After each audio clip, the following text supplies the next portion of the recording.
I first started thinking about suicide when I was an adolescent.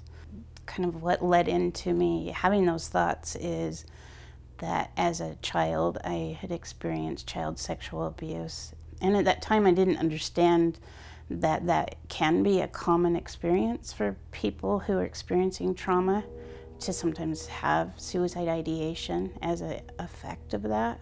In 1988, I was a college student, and I was still living with the secrecy. And at one point in time, a faculty member at the university kind of reached out to me, and he didn't really know what was going on with me, but at some point in time, he's like, "Hey, JC, would you consider maybe going and talking to a counselor or something? Like, I don't know, something just seems like something's going on for you." And so with his suggestion, I ended up going to the Student Health Services department at the college that I was going to, and I met with a counselor, a therapist, and over a course of time with conversation and things like that, I decided that I would go to the police and report what I had experienced and about what my grandfather had done to me. And that led into my grandfather being prosecuted by the state of Utah.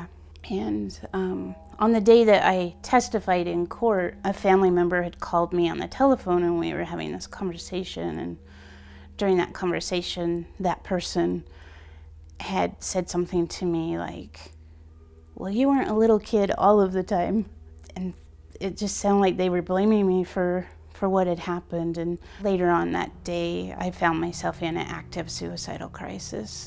And while I was on my way to do that, I was kind of driving fast and recklessly. I happened to drive past a police officer who chased me down and pulled me over. And when I unrolled my window, he looked at me and he said something like, "You really should go talk to someone." And I didn't share with him that I was actually on my way to go end my life, but by him saying that to me, it kind of shifted my focus and my thoughts. And so I left the side of the roadway and I went and talked to my therapist. And that definitely made a positive difference and helped me through that situation. And then over the course of time, there have been times when I have had thoughts of suicide since then, but I have learned good strategies of how to manage when I have those thoughts. Therapy has been very beneficial to me. I participated in therapy support groups with other peers who also had experienced some of the things that I experienced, and I learned about crisis response planning. And I have a crisis response plan for myself, and it's a plan that I can use anytime when I feel overwhelmed or stressed, or if I do have thoughts of suicide, I can use this plan. And my plan is that I have learned how to recognize my warning signs of when I'm in distress, and when that happens and I recognize that those things are happening, I tend to use my healthy strategies. And some of those are things like going for a walk or maybe reading. I have my social support system, like I know who I can talk to.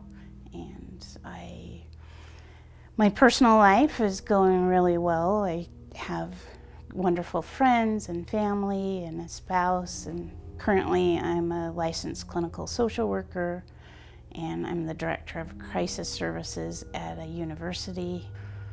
Even if you think that no one cares or you don't know where to reach out to people, that there really is help available. And I was hesitant and I felt scared back then many years ago, but it was one of the best things that I ever did, because it created an opportunity for me to heal. And it's been a long process and a journey, but it is possible, and it really made a positive difference, and it gave me the courage to keep talking and to keep healing.